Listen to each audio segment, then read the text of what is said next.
Sa kabundukan ng bayan ng Tiboli, matatagpuan ang isang lawa na may kakaibang ganda ang tinatawag na Lake Holland. Ang tubig nito ay napakalinaw at tila yakap ng mga bundok na metatiyog na parang mga higanteng nagbabantay.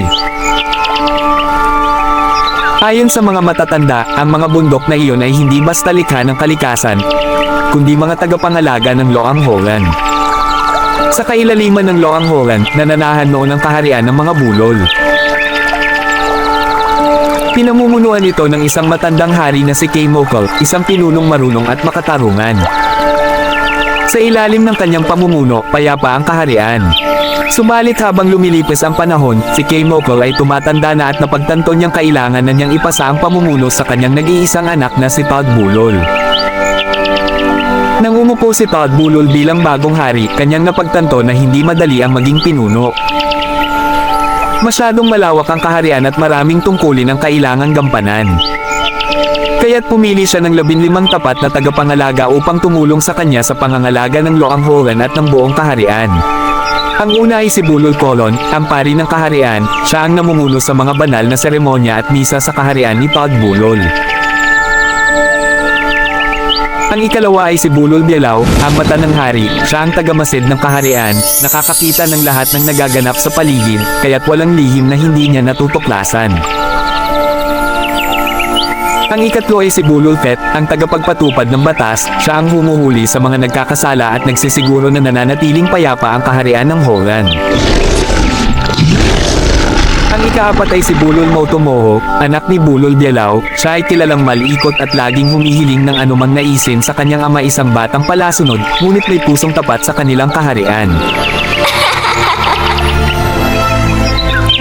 Ang ikalima ay si Bulol Melebingoy, ang kanang kamay ng hari. Siya ang pinakamatangkad at pinakamalakas sa lahat ng tagapangalaga, at siya ang nagsisilbing pangunahing tagapagtanggol ng kaharian. Ang ika-anim ay si Bulol Koyo Maunong, tagapagbigay liwanag ng kaharian. Taglay niya ang kapangyarihang maghatid ng liwanag sa madilim na bahagi ng kaharian ng Holland, at sa tulong ng kanyang liwanag, nagagabayan ang lahat.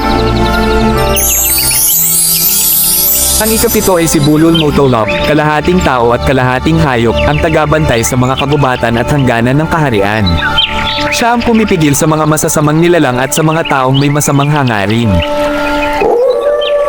Ang ikawalo ay si Bulol Asamblek, na inatasan ni Todd Bulol na mag-alaga ng mga hayop tulad ng baboy ramo, osa, unggoy, at iba pang nilalang ng kagubatan.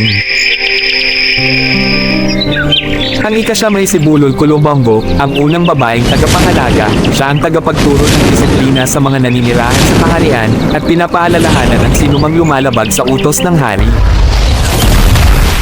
Ang ikasampu ay si Bulol Mogul Sloggy, na ang pangalan ay nagmula sa salitang Bogi na Sloggy, na ang ibig sabihin ay tambol o drum. Siya ang tagapangalaga ng musika at instrumento ng kaharian. Tuloy may panauhing pista, siya ang nagpapatunog ng gong bilang tanda ng kasiyahan.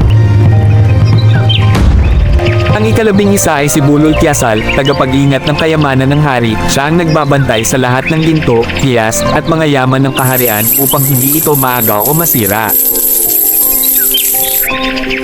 Ang ikalabindalawa ay si Bulol Hulokibo, ang tagahukom ng kaharian. Kapag may hinuhuli si Bulol Pet, si Bulol Hulokibo ang humahatol at nagsisiguro na naipatutupad ang hustisya ng may katarungan.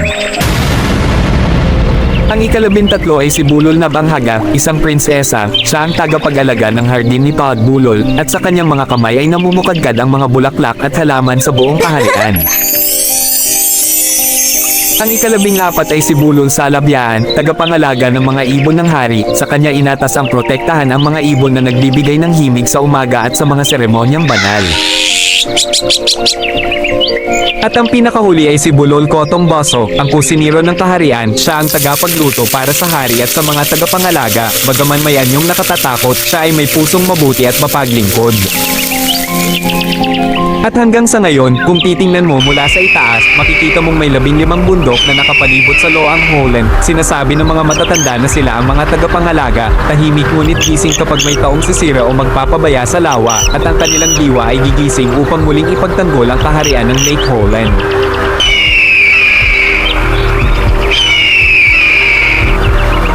At dyan lang nagtatapos ang ating kwento. Maraming salamat sa inyong panonood.